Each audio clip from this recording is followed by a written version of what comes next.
As the Innovate Dignity Research Group, we've worked with older people and healthcare providers to better understand their experiences of the digital world and the adoption of technology in everyday life and in care, and to gain understandings of the ways gender and age nuance one another into old age, and how this shapes experiences of older adult care as we increasingly rely on family caregivers. Our world is ever more digital. We've learnt about how dignity is supported, undermined or assailed in the digital world. Technology shapes the sense of self, agency and identity. Older people, subject to societal demands, are thrown into situations where they have to acquire new technological skills at speed.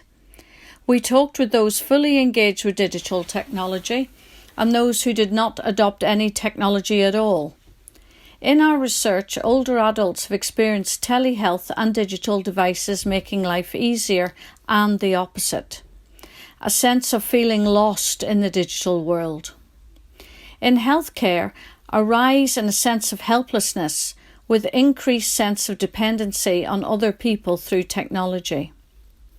Older people expect technology will provide safety, but it produces overwhelming feelings of insecurity concerning privacy, loss of the relational with healthcare providers, the human face of technology.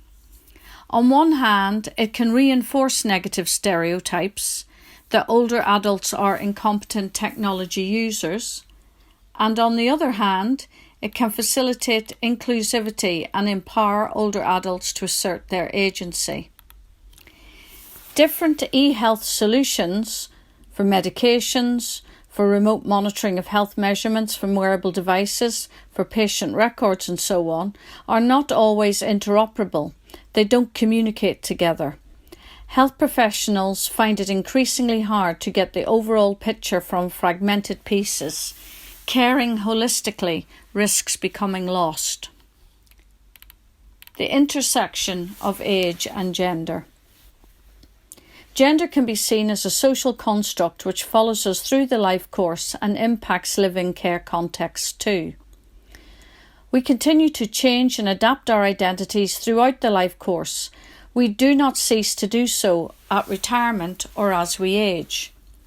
For spousal caregivers, the experience of gender starts and becomes apparent to them when faced with demands in caring, especially when traditional gender roles are deeply embedded and disrupted.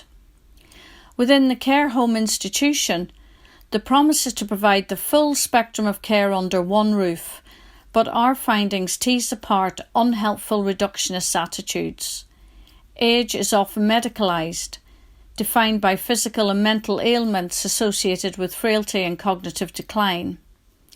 However, treating the body is only a part of what is needed in residential and home-based care and obscures the importance of how gender and older age nuance one another.